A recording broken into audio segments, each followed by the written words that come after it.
ਧੰਨ ਵਾਹਿਗੁਰੂ ਸਾਹਿਬ ਜੀ। ਕੰਚੋ ਕੰਚਨ ਭਇਓ ਸ਼ਬਦ, ਗੁਰੂ ਸਰਵਣੈ ਸੁਣਿਓ। ਬਿਖਤੇ ਅੰਮ੍ਰਿਤ ਹੋਇਓ ਨਾਮ, ਸਤਿਗੁਰੂ ਮੁਖ ਭਣਿਓ। ਲੋਹੋ ਹੋਇਓ ਲਾਲ, ਨਦਰ ਸਤਿਗੁਰੂ ਜਦ ਧਾਰੈ। ਪਾਹਣ ਮਾਣਕ ਕਰੈ ਗਿਆਨ, ਗੁਰੂ ਕਹਿਓ ਵਿਚਾਰੈ। ਕਾਠਿਓ ਸ੍ਰੀ ਖੰਡ ਸਤਿਗੁਰ ਕੀਓ, ਦੁਖ ਦਰਿਦ੍ਰ ਤਿਨ ਕਹਿ ਗਏ। ਸਤਿਗੁਰੂ ਚਰਨ ਜਿਨ ਪਰਸਿਆ, ਸੇ ਪਸ ਪਰੇਤ ਸੁਰ ਨਰ ਭਇਐ। ਹਰ ਕੈ ਭਾਣੈ ਸਤਿਗੁਰ ਮਿਲੈ, ਸਚ ਸੋਝੀ ਹੋਈ। ਗੁਰ ਪ੍ਰਸਾਦੀ ਮਨ ਵਸੈ, ਹਰ ਬੂਝੈ ਸੋਈ। ਮੈਂ ਸੋ ਦਾਤਾ ਏਕ ਹੈ, ਅਵਰ ਨਾਹੀ ਕੋਈ। ਗੁਰ ਕਿਰਪਾ ਤੇ ਮਨ ਵਸੈ, ਤਾਂ ਸਦਾ ਸੁਖ ਹੋਈ। ਦੋਏ ਦੋਏ ਲੋਚਨ ਪੇਖਾ, ਹੋ ਹਰ ਬਿਨ ਅਵਰ ਨਾ ਦੇਖਾ। ਨੈਣ ਰਹੇ ਰੰਗ ਲਾਈ, ਅਬ ਬੇ ਗਲ ਕਹਿਨ ਨਾ ਜਾਈ।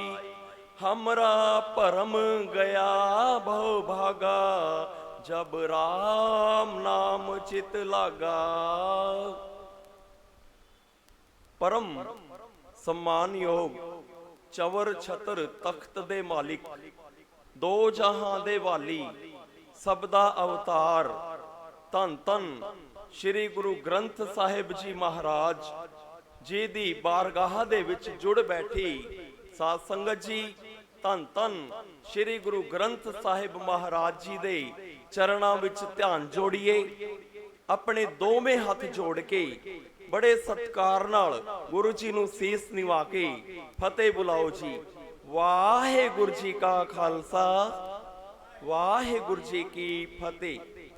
ਇੱਕ ਵਾਰ ਹੋਰ, ਵਾਹਿਗੁਰੂ ਜੀ ਕਾ ਖਾਲਸਾ, ਵਾਹਿਗੁਰੂ ਜੀ ਕੀ ਫਤਿਹ। ਸਤਿਗੁਰੂ ਜੀ ਨੇ ਬੜੀ ਮਿਹਰ ਕੀਤੀ ਹੈ।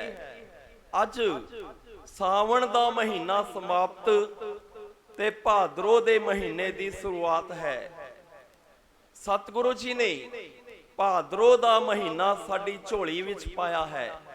ਸਾਰੀ ਸਾਧ ਸੰਗਤ ਨੂੰ ਭਾਦਰੋਂ ਦੇ ਮਹੀਨੇ ਦੀ ਲੱਖ ਲੱਖ ਵਧਾਈ ਹੋਵੇ ਜੀ। ਪਿਆਰੀ ਸਾਧ ਸੰਗਤ ਜੀ, ਧੰਨ ਗੁਰੂ ਗ੍ਰੰਥ ਸਾਹਿਬ ਵਿੱਚ 2 12 ਮਹਾਂ ਨੇ। ਇੱਕ 1107 ਅੰਗ ਤੇ ਸੁਸ਼ੋਭਿਤ ਹੈ ਔਰ ਇੱਕ 133 ਅੰਗ ਤੇ ਸੁਸ਼ੋਭਿਤ ਹੈ। ਅੱਜ ਸੰਗਰਾਂਦ ਦਾ ਦਿਹਾੜਾ ਹੈ। ਸੰਗਰਾਂਦ ਦਾ ਮਤਲਬ ਹੁੰਦਾ ਹੈ ਸੰਸਕ੍ਰਿਤ ਦੇ ਵਿੱਚ ਸਕਰਾਤੀ ਆਖਦੇ ਨੇ, ਯਾਨੀ ਸੂਰਜ ਇੱਕ ਰਾਸ਼ੀ ਤੋਂ ਦੂਸਰੀ ਰਾਸ਼ੀ ਦੇ ਵਿੱਚ ਆਂਦਾ ਹੈ। ਇਸ ਨੂੰ ਸੰਗਰਾਂਦ ਕਹਿੰਦੇ ਹਾਂ। ਸਾਧ ਸੰਗਤ ਜੀ, ਧੰਨ ਧੰਨ ਗੁਰੂ ਨਾਨਕ ਦੇਵ ਜੀ ਦੇ ਪ੍ਰਕਾਸ਼ ਤੋਂ ਪਹਿਲਾਂ ਵੀ ਸੰਗਰਾਂਦ ਮਨਾਉਂਦੇ ਸਨ। ਤੇ ਗੁਰੂ ਨਾਨਕ ਦੇਵ ਜੀ ਮਹਾਰਾਜ ਲਾਹੌਰ ਵਿੱਚ ਡੱਲੇ ਦੀ ਹਵੇਲੀ ਜਾਂ ਕਰੋੜੀ ਮਲ ਦੀ ਹਵੇਲੀ ਵਿੱਚ ਬੈਠੇ ਸਨ ਤੇ ਸਾਧ ਸੰਗਤ ਨੇ ਕਿਹਾ ਕਰਮ ਕਾਂਡ ਬਹੁਤ ਵਧਣ ਲੱਗੇ ਹਨ। ਤੇ ਗੁਰੂ ਨਾਨਕ ਦੇਵ ਜੀ ਨੇ ਲਾਹੌਰ ਦੇ ਵਿੱਚ ਜਾਂ ਤਾਂ ਡੱਲੇ ਦੀ ਹਵੇਲੀ ਜਾਂ ਕਰੋੜੀ ਮਲ ਦੀ ਹਵੇਲੀ ਦੇ ਵਿੱਚ ਤੁਖਾਰੀ ਰਾਗ ਦੇ ਵਿੱਚ 12 ਮਹਾ ਉਚਾਰਿਆ, ਜੋ ਬਹੁਤ ਪ੍ਰਸਿੱਧ ਹੋਇਆ। ਸਾਧ ਸੰਗਤ ਜੀ, ਦੂਸਰਾ 12 ਮਹਾ ਮਾਂਝ ਰਾਗ ਦੇ ਵਿੱਚ ਹੈ, ਜੋ 133 ਅੰਗ ਤੇ ਸੁਭਾਏਮਾਨ ਹੈ। ਸਾਧ ਸੰਗਤ ਜੀ, ਹੋਇਆ ਇਸ ਤਰ੍ਹਾਂ, ਗੁਰੂ ਅਰਜਨ ਦੇਵ ਜੀ ਮਹਾਰਾਜ ਧੰਨ ਧੰਨ ਗੁਰੂ ਗ੍ਰੰਥ ਸਾਹਿਬ ਮਹਾਰਾਜ ਜੀ ਦੀ ਰਚਨਾ ਕਰ ਰਹੇ ਸਨ, ਸੰਪਾਦਨਾ ਕਰ ਰਹੇ ਸਨ। ਉਸ ਸਮੇਂ ਇੱਕ ਵਿਦਵਾਨ ਆਇਆ ਜੋ ਸੰਸਕ੍ਰਿਤ ਦਾ ਵਕਤਾ ਸੀਗਾ। ਤੇ ਸਾਧ ਸੰਗਤ ਜੀ, ਉਸਨੇ ਗੁਰੂ ਅਰਜਨ ਦੇਵ ਜੀ ਮਹਾਰਾਜ ਜੀ ਨੂੰ ਬੇਨਤੀ ਕੀਤੀ ਕਿ ਮੈਨੂੰ ਕੋਈ ਕੰਮ ਬਖਸ਼ੋ ਜਿਸ ਦੇ ਕਾਰਨ ਮੇਰੇ ਘਰ ਦਾ ਗੁਜ਼ਾਰਾ ਹੋ ਜਾਏ। ਗੁਰੂ ਜੀ ਨੇ ਵਿਦਵਾਨ ਨੂੰ ਸੰਸਕ੍ਰਿਤ ਦਾ ਵਕਤਾ ਵੇਖਦੇ ਹੋਏ ਸੰਗਤਾਂ ਨੂੰ ਕਥਾ ਕਰਨ ਲਈ ਰੱਖ ਲਿਆ। ਤੇ ਸਾਧ ਸੰਗਤ ਜੀ, ਵਿਦਵਾਨ ਕਥਾ ਬਹੁਤ ਵਧੀਆ ਕਰਦਾ ਹੁੰਦਾ ਸੀਗਾ ਤੇ ਸੰਗਤਾਂ ਵੀ ਬਹੁਤ ਆਂਦੀਆਂ ਸਨ। ਸੰਗਰਾਂਦ ਤੇ ਸੰਗਤਾਂ ਬਹੁਤ ਆਂਦੀਆਂ ਸਨ ਤੇ ਹਰ ਬੰਦੇ ਦੀ ਆਪਣੀ ਬਿਰਤੀ ਹੁੰਦੀ ਹੈ। ਕਿਸੇ ਨੇ ਉਸ ਵਿਦਵਾਨ ਨੂੰ ਕਿਹਾ ਕਿ ਵਿਦਵਾਨ ਜੀ, ਤੁਸੀਂ ਕਥਾ ਬਹੁਤ ਵਧੀਆ ਕਰਦੇ ਹੋ, ਪਰ ਤੁਹਾਨੂੰ ਸੇਵਾ ਉਸ ਹਿਸਾਬ ਦੀ ਦਿੰਦੇ ਨਹੀਂ।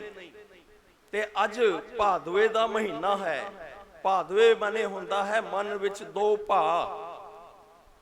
ਤੇ ਅੱਜ ਭਰਮ ਤੇ ਮੌਤ ਦੀ ਗੱਲ ਹੋਣੀ ਹੈ। ਭਰਮ 5 ਤਰ੍ਹਾਂ ਦੇ ਹੁੰਦੇ ਹਨ। ਪਹਿਲਾ ਭਰਮ ਹੈ ਭੇਦ ਭਰਮ।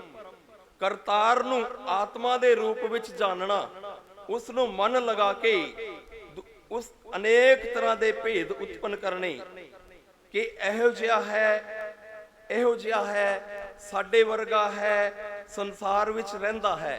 ਇਸ ਨੂੰ ਆਪਾਂ ਕਹਾਂਗੇ ਭੇਦ ਭਰਮ। ਦੂਜਾ ਸਾਧ ਸੰਗਤ ਜੀ ਭਰਮ ਹੈ ਕਰਤਵ ਭਰਮ। ਮਨੁੱਖ ਕਰਤਵ ਭਰਮ ਵਿੱਚ ਪੈਂਦਾ ਹੈ। ਜੋ ਕਿਛ ਕਰਦਾ ਹਾਂ ਮੈਂ ਕਰਦਾ ਹਾਂ, ਮੈਂ ਉੱਥੇ ਜਾਣਾ ਹਾਂ, ਮੈਂ ਇੱਥੇ ਜਾਣਾ ਹਾਂ, ਮੈਂ ਗੁਰਦੁਆਰੇ ਦੇ ਵਿੱਚ ਆਣਾ ਹਾਂ। ਇਹ ਹੈ ਸਾਧ ਸੰਗਤ ਜੀ ਕਰਤਵ ਭਰਮ। ਲੇਕਿਨ ਕਰਨ ਵਾਲਾ ਕੋਈ ਹੋਰ, ਉਹ ਪਰਮਾਤਮਾ ਹੀ ਸਭ ਨੂੰ ਕਰਵਾਉਂਦਾ ਹੈ। ਨੰਬਰ 3 ਹੈ ਸੰਗ ਭਰਮ। ਸਭ ਦੇ ਵਿੱਚ ਆਤਮਾ ਹੈ। ਸਭ ਸਰੀਰ ਤੇ ਆਤਮਾ ਦਾ ਮੇਲ ਹੈ। ਇਸ ਨੂੰ ਆਪਾਂ ਕਹਾਂਗੇ ਸੰਗ ਭਰਮ। ਚੌਥਾ ਭਰਮ ਹੈ ਵਿਕਾਰ ਭਰਮ। ਸਾਧ ਸੰਗਤ ਜੀ, ਆਪਾਂ ਪਰਮਾਤਮਾ ਨੂੰ ਤਾਂ ਵਿਚਾਰਦੇ ਨਹੀਂ, ਉਹਦੇ ਬਣਾਏ ਪਦਾਰਥਾਂ ਦੇ ਪਿੱਛੇ ਭਜਨੇ ਹਾਂ। ਸਾਧ ਸੰਗਤ ਜੀ, ਜਦੋਂ ਪਰਮਾਤਮਾ ਦੇ ਬਣਾਏ ਪਦਾਰਥਾਂ ਨੂੰ ਲੱਭਾਂਗੇ, ਉਸ ਨੂੰ ਆਪਾਂ ਕਹਾਂਗੇ ਵਿਕਾਰ ਭਰਮ। ਸਾਨੂੰ ਪਰਮਾਤਮਾ ਨੂੰ ਧਿਆਣਾ ਚਾਹੀਦਾ ਹੈ। ਪੰਜਵਾਂ ਭਰਮ ਹੈ ਸਤਿਓ ਭਰਮ।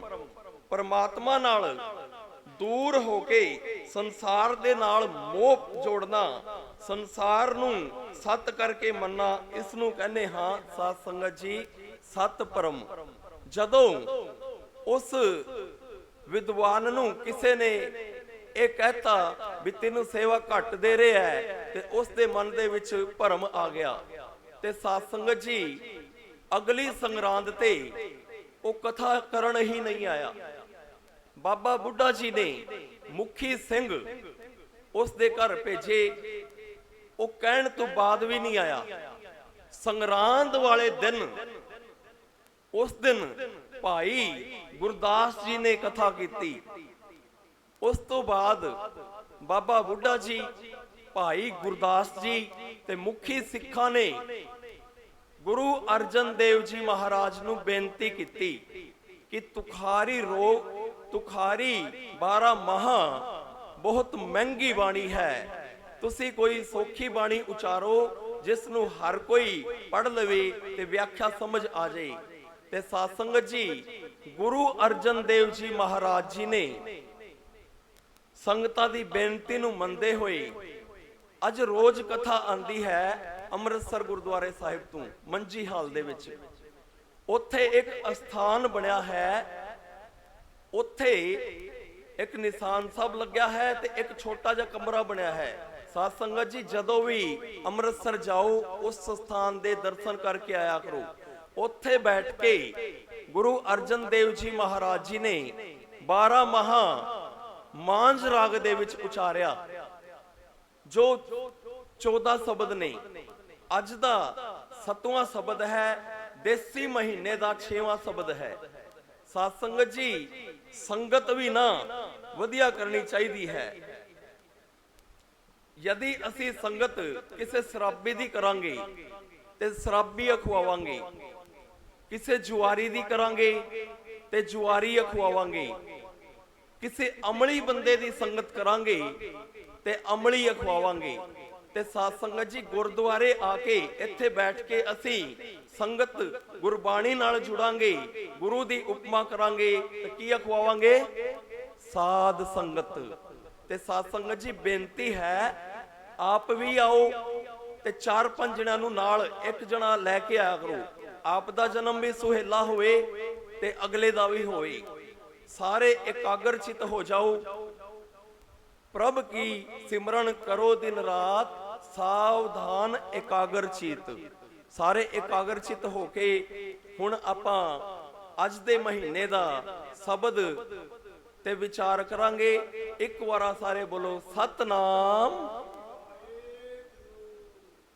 ਪਾਦਵੇ ਪਰਮ ਭੁਲਾਣੀਆਂ, ਦੂਜੈ ਲੱਗਾ ਹੇਤ। ਲੱਖ ਸਿਗਾਰ ਬਣਾਇਆ, ਕਾਰਜ ਨਾਹੀ ਕੇਤ।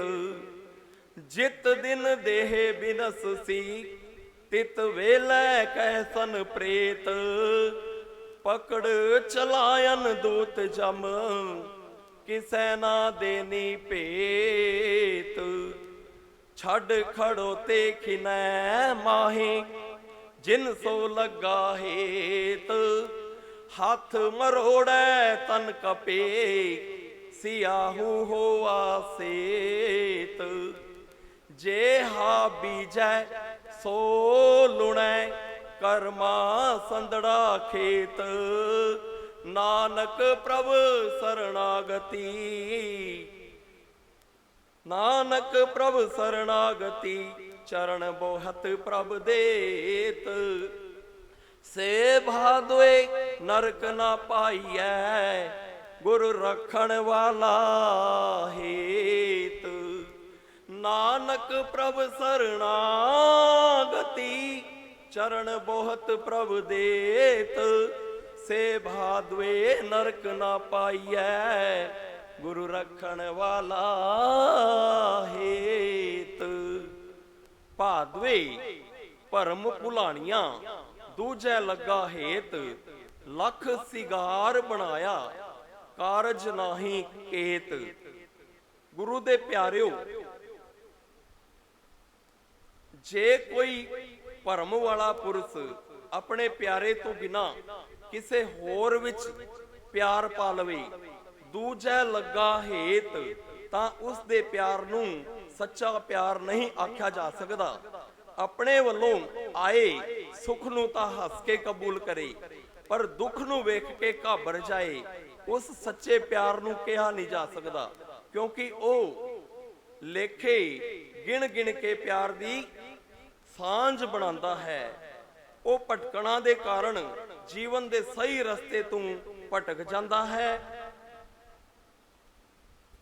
ਕਾਰਨ ਦੇ ਸਹੀ ਰਸਤੇ ਤੋਂ ਭਟਕ ਜਾਂਦਾ ਹੈ। ਉਹ ਲੱਖਾਂ ਹਾਰ ਸਿੰਗਾਰ ਕਰੇ, ਉਸ ਦੇ ਕੰਮ ਨਹੀਂ ਆਉਂਦੇ। ਸਖੀ ਕਾਜਲ ਹਾਰ ਤੰਬੋਲ ਸਬੈ ਕਿਛ ਸਾਜਿਆ। ਸੋ ਲੈ ਕੀਏ ਸਿਗਾਰ ਕੀ ਅੰਜਨ ਪਾਜਿਆ। ਜੇ ਘਰ ਆਵੇ ਕੰਤ ਤਾਂ ਸਭ ਕੁਛ ਪਾਈਐ।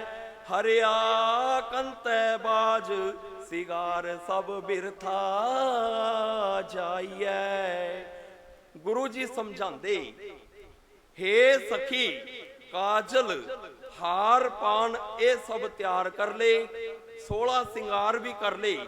ਜਾਣ ਤੋਂ ਪਹਿਲਾਂ ਅੱਖਾਂ ਵਿੱਚ ਸੁਰਮਾ ਵੀ ਪਾ ਲਿਆ। ਖਸਮ ਘਰ ਆ ਜਾਵੇ ਤਦੋਂ ਹੀ ਸਭ ਕੁਝ ਪ੍ਰਵਾਨ ਹੁੰਦਾ ਹੈ। ਖਸਮ ਦੇ ਮਿਲਾਪ ਤੋਂ ਬਿਨਾ ਸਾਰਾ ਸਿੰਗਾਰ ਵਿਅਰਥ ਚਲਾ ਜਾਂਦਾ ਹੈ।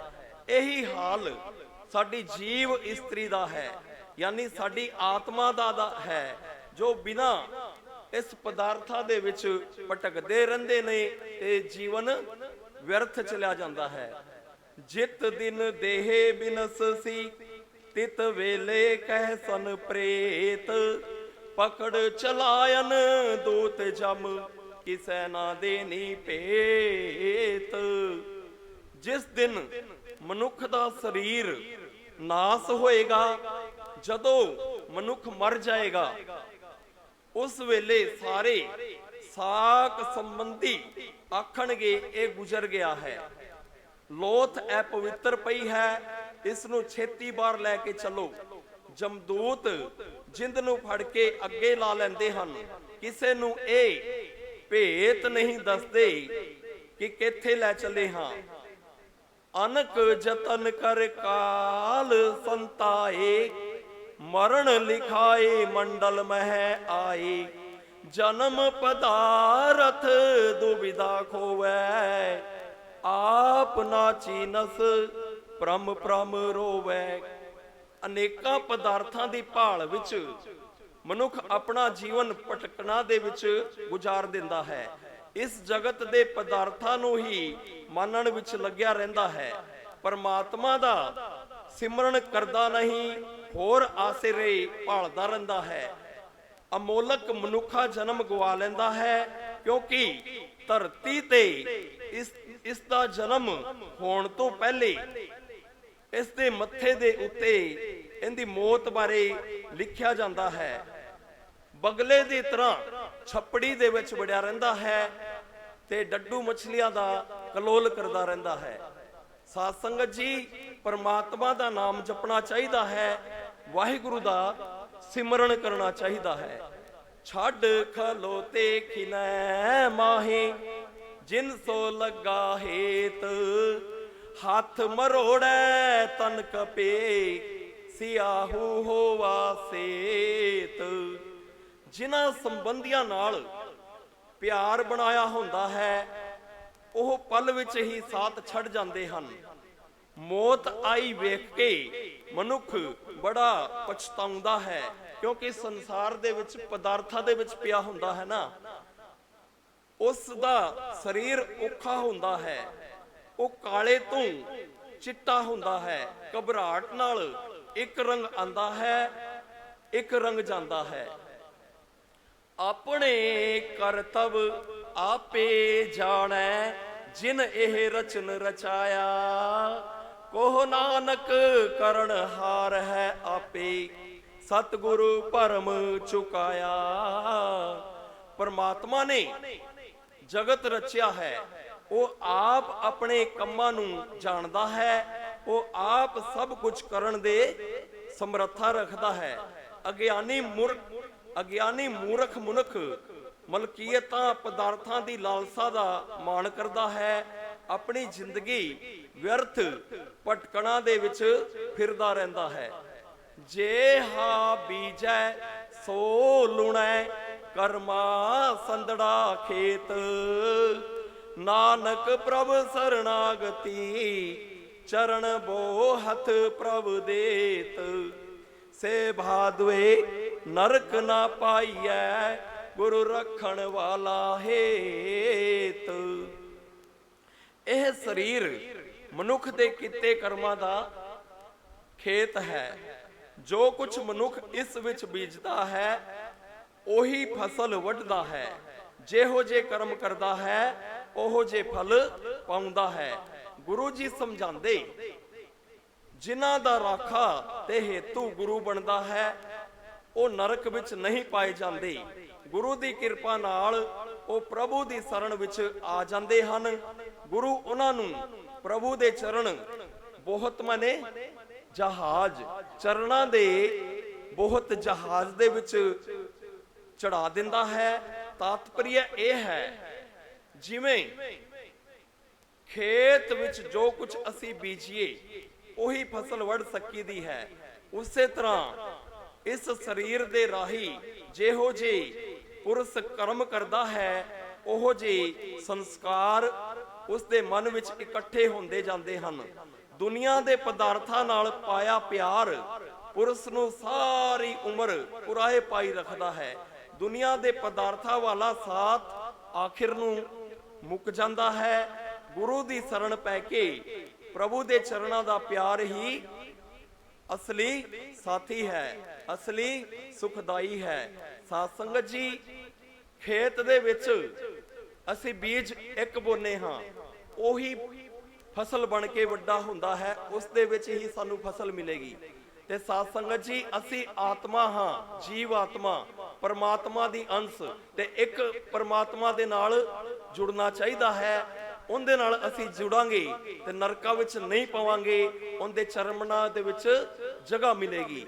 साध संगत जी, अज दा हुण जो मुख तुक बोलनी है वो इस भादो महीने दा सार है। आओ सारे एकाग्रचित होके सुनिए। मन मैंगल साकत देवाना, बन खंड माया मोहे हराना। इत उत जाए काल के चापे, गुरमुख खोज लह घर आपे।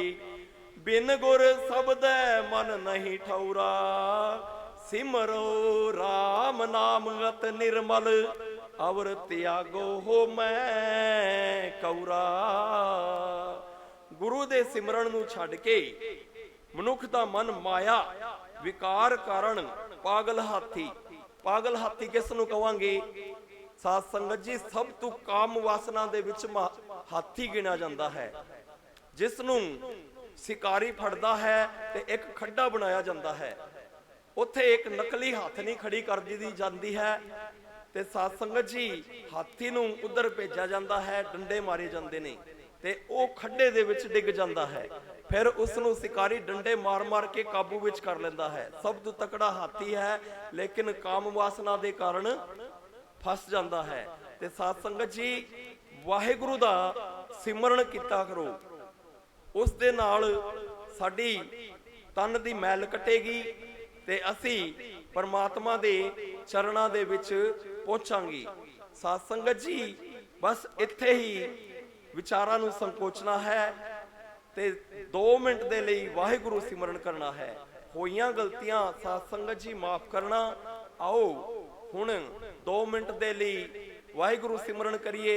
उस तो बाद भाई साहब हजूरी जत्था गुर संगत गुरु नानक नगर दा सानू गुरबाणी नाल जोड़ेगा। आओ हुण आपां 2 मिनट दे लई वाहिगुरु सिमरन करिए। सतनाम वाहिगुरु, सतनाम वाहिगुरु।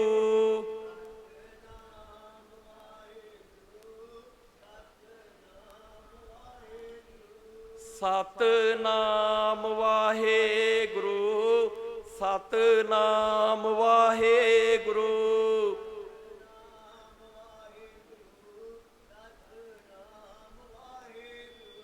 सतनाम वाहिगुरु, सतनाम वाहिगुरु।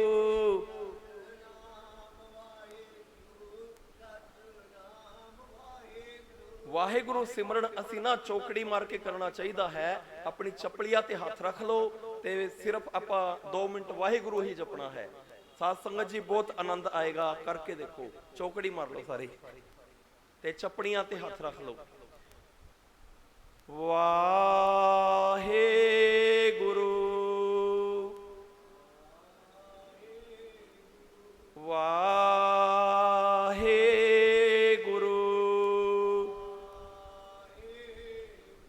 वाहिगुरु,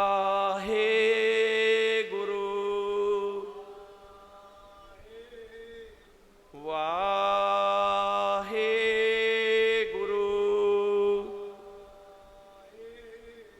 वाहिगुरु,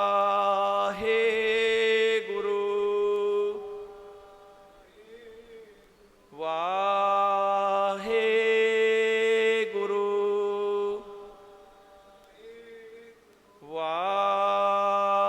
वाहिगुरु,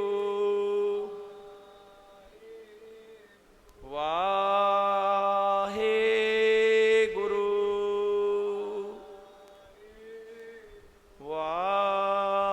वाहिगुरु। इस नाल साडे मन दे विच विकार नहीं आणगे। ते उस तो बाद यदि आंदे ने ते अपने दोनों अंगूठे ते उंगली इस तरह करके वाहिगुरु सिमरन करना है। साध संगत जी, अज टाइम नहीं है, हुण बाबा जी करनगे। छोटी जुगती सारे करया करो, बहुत आनंद आएगा। सिर्फ 2 मिनट दे विच आपां करने हाँ। अपना अंगूठा ते ए वाली उंगल गोड्या दे उत्ते रख के सिमरन करके वेखो। वाहिगुरु,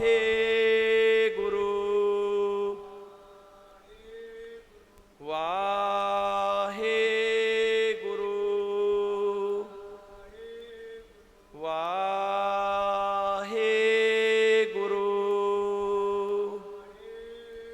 ਇਸ ਤੋਂ ਬਾਅਦ ਵੀ ਯਦੀ ਮਨ ਦੇ ਵਿੱਚ ਪੁਰਨਾ ਆਂਦਾ ਹੈ ਨਾ, ਤੇ ਸਾਧ ਸੰਗਤ ਜੀ ਫਿਰ ਸਾਨੂੰ ਧੁਨ ਤੋਂ ਸਾਰਾ ਕੁਝ ਸ਼ੁਰੂ ਹੁੰਦਾ। ਜਿੱਥੇ ਸਾਡੀ ਧੁਨੀ ਬੋਲਨੇ ਹੈ ਨਾ, ਇੱਥੋਂ ਪੁਰਨੇ ਸ਼ੁਰੂ ਹੁੰਦੇ ਨੇ। ਅੱਜ ਟਾਈਮ ਨਹੀਂ ਹੈ ਛੋਟਾ, ਅਗਲੀ ਵਾਰੀ ਇਹਦਾ ਅਭਿਆਸ ਵਧੀਆ ਢੰਗ ਨਾਲ ਕਰਾਂਗੇ। ਸਾਧ ਸੰਗਤ ਜੀ ਧੁਨ ਦੇ ਉੱਤੇ ਇੱਕ ਹੱਥ ਐ ਤੇ ਇੱਕ ਹੱਥ ਐ ਰੱਖੋ ਤੇ ਸਿਮਰਨ ਕਰੋ, ਬਹੁਤ ਆਨੰਦ ਆਏਗਾ। ਘਰੇ ਕਰਕੇ ਦੇਖਿਆ ਜੀ।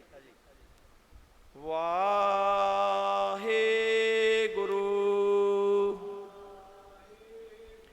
ਵਾਹਿਗੁਰੂ ਵਾਹਿਗੁਰੂ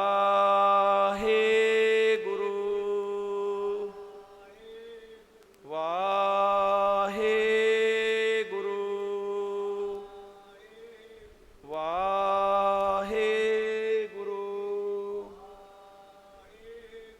ਵਾਹਿਗੁਰੂ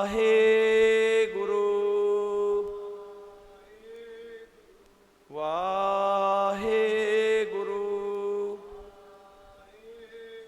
ਸਾਧ ਸੰਗਤ ਜੀ ਭਾਈ ਸਾਹਿਬ ਆ ਚੁੱਕੇ ਨੇ। ਭਾਈ ਹਰਵਿੰਦਰ ਸਿੰਘ ਜੀ ਹੁਣ ਸਾਨੂੰ ਗੁਰਬਾਣੀ ਨਾਲ ਜੋੜਨਗੇ। ਉਹਨਾਂ ਦਾ ਸਾਥ ਭਾਈ ਗੁਰਦੇਵ ਸਿੰਘ ਦੇਣਗੇ ਤੇ ਭਾਈ ਬੂਟਾ ਜੀ ਰਲ ਕੇ ਸਾਨੂੰ ਗੁਰਬਾਣੀ ਨਾਲ ਜੋੜਨਗੇ। ਉਸ ਤੋਂ ਬਾਅਦ ਆਨੰਦ ਸਾਹਿਬ ਹੋਏਗਾ, ਅਰਦਾਸ ਹੋ ਕੇ ਸਮਾਪਤੀ ਹੋਏਗੀ। ਹੋਈਆਂ ਗਲਤੀਆਂ ਸਾਧ ਸੰਗਤ ਜੀ ਮਾਫ ਕਰਨਾ। ਆਪਾਂ ਇਨ ਦਿਨਾਂ ਦੇ ਵਿੱਚ ਪਰਮਾਤਮ ਦੀ ਮੌਜ ਇੱਕ ਚੈਨਲ ਬਣਾਇਆ ਹੈ। ਉਸ ਦੇ ਵਿੱਚ ਕਬੀਰ ਜੀ ਦੇ ਭਗਤ ਕਬੀਰ ਜੀ ਦੇ ਸ਼ਲੋਕ ਪੂਰੇ ਹੋ ਗਏ ਹਨ। ਜਪਜੀ ਸਾਹਿਬ ਦੀ ਵਿਆਖਿਆ ਹੋ ਚੁੱਕੀ ਹੈ ਤੇ ਸੁਖਮਨੀ ਸਾਹਿਬ ਦੀ 13 ਅਸ਼ਟਪਦੀਆਂ ਤੇ ਵਿਚਾਰਾਂ ਹੋਈਆਂ ਹਨ। ਹੁਣ ਜਲਦ ਹੀ 9ਵੇਂ ਮਹੱਲੇ ਦੇ ਸ਼ਲੋਕਾਂ ਤੇ ਵਿਚਾਰਾਂ ਹੋਣਗੀਆਂ। ਸਾਧ ਸੰਗਤ ਜੀ ਉਸ ਨੂੰ ਵੇਖਿਆ ਕਰੋ, ਗੁਰਬਾਣੀ ਨਾਲ ਜੁੜੋ, ਗੁਰੂ ਦੀ ਉਪਮਾ ਕਰੋ। ਵਾਹਿਗੁਰੂ ਜੀ ਕਾ ਖਾਲਸਾ, ਵਾਹਿਗੁਰੂ ਜੀ ਕੀ ਫਤਿਹ।